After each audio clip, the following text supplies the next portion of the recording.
Audio Jungle. नमस्कार, आपका the news network में स्वागत है। PMLN, PPP एंड JUIF ये तीन पार्टियां हैं जो इमरान के खिलाफ नो कॉन्फिडेंस मोशन लेकर आई हैं।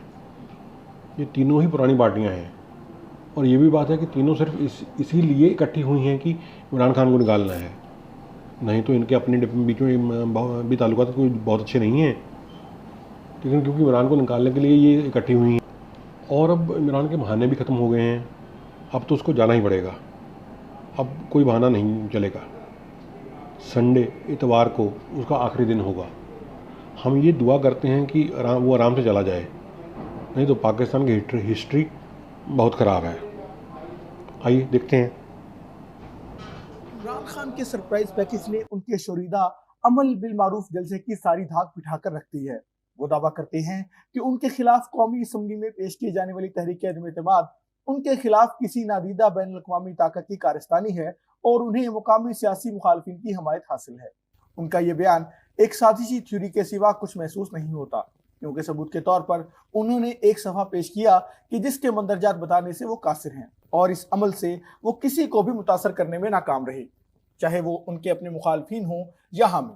तो अब खान और पाकिस्तान के लिए अगला मरहला क्या है? मौजूदा बहरान जिसमें खान साहब बुरी तरह फंसे हुए हैं, सिर्फ इस तरह इख्तिताम पजीर होता महसूस हो रहा है कि इमरान हुकूमत का खात्मा हो और ये खिला हिज़्ब इख्तिलाफ पुर करे। देखा जाए तो खान साहब खुद ही इस सूरत हाल के जिम्मेदार हैं, क्योंकि इनके अपने हवारी और इत्तेहादी उन्हें अदम एतमाद से कबल ही छोड़कर जा रहे हैं। अपनी जमात के लोगों की अहलियतगी पर वो उन्हें इल्ज़ाम भी नहीं दे सकते, क्योंकि अपनी हुकूमत बनाते हुए भी वो यही कुछ कर रहे हैं।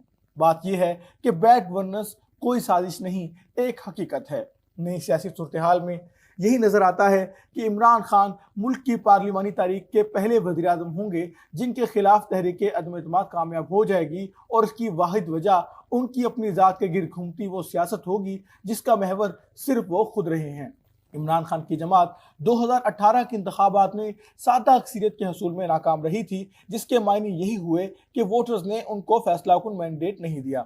उनके वोटर्स ने उन्हें वोट इत्तेहादी सियासत को कायम करने के लिए दिया था, ताकि वो ताकत और इख्तियार को ना सिर्फ दो सियासी जमातों बल्कि अपनी जमात में भी तकसीम करें। लेकिन ऐसा करने में वो मुकम्मल नाकाम रहे। जहां उन्हें सिर्फ इतना ही करना था कि वो एक टीम प्लेयर बन जाते, लेकिन ऐसा करने के लिए उनका क्रिकेट का तजर्बा भी कुछ काम ना आया।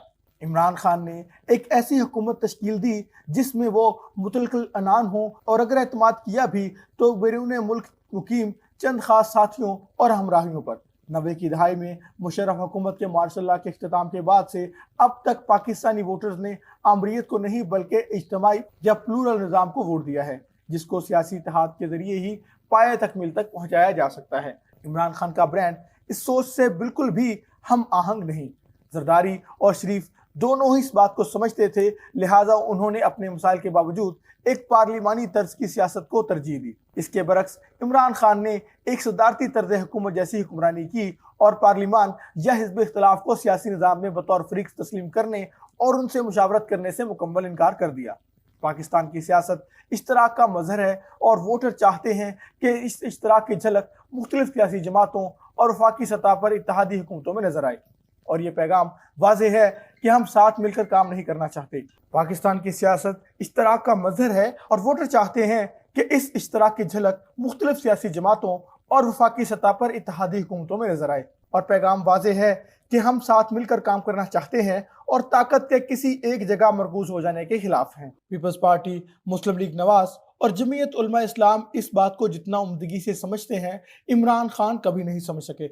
आपस में मौजूद शदीद इख्तिलाफात के बावजूद ये जमातें ना सिर्फ निस्बतन छोटी जमातों से इत्तेहाद को तैयार हैं, बल्कि शराकत इक़्तिदार पर भी। ये सब मिलकर मैंडेट का हक अदा करना और मुल्क को दरपेश मसाइल का हल निकालना चाहती हैं। यकीनन ये सोच एस्टेब्लिशमेंट की सोच के खिलाफ है, क्योंकि उनके ताकत में रहने से अवाम का इख्तियार रियासत, उसकी पॉलिसियों और मुल्की वसाइल से हट जाता है। खान की सियासी तन्हाई और एस्टेब्लिशमेंट से उनकी तलखियां अब कोई राज नहीं है। खान की हुकूमत की जानिब से मईशियत को संभालने और एस्टेब्लिशमेंट की उम्मीदों पर पूरा ना उतरने में नाकामी का ये एक मंतकी अंजाम है। एक मखसूस ताकत को तो दीगर जमातें भी मुतमिन नहीं कर पाईं, लेकिन कम से कम मैशियत को संभाला देने में कामयाब रहीं। खान की जानिब से दोनों बड़ी जमातों पर चोरी के इल्जामात एक लूक बात साबित हुई, क्योंकि इन अदवार में सालाना शरह-ए-नमू और टैक्स महसूलात दोनों ही खान के दौर से बहुत बेहतर रहे। यही वजह है कि वोटर्स ने मुल्क में बराह रास्त मुनक़िदा 11 में से 8 इंतखाबात में उन पर एतमाद का इजहार किया। खान का असल जुर्म उनकी शदीद नाअहली है कि जिसके दौरान उन्होंने पाकिस्तान की जारी और सारी मईशत को इन जमात का शिकार किया और 2020 में इसे सिफर पर ले आए। वो खुद को पाकिस्तान की सरबराही के लिए लाजम समझने के इब्हाम में मुब्तला रहे और फौजी प्रोपेगेंडा की कुव्वतें उन्हें सादिको अमीन बतलाती रही। लेकिन हकीकत यह है कि ये सब मुआशी तरक्की और सियासी इश्तराक का बदल नहीं हो सकता।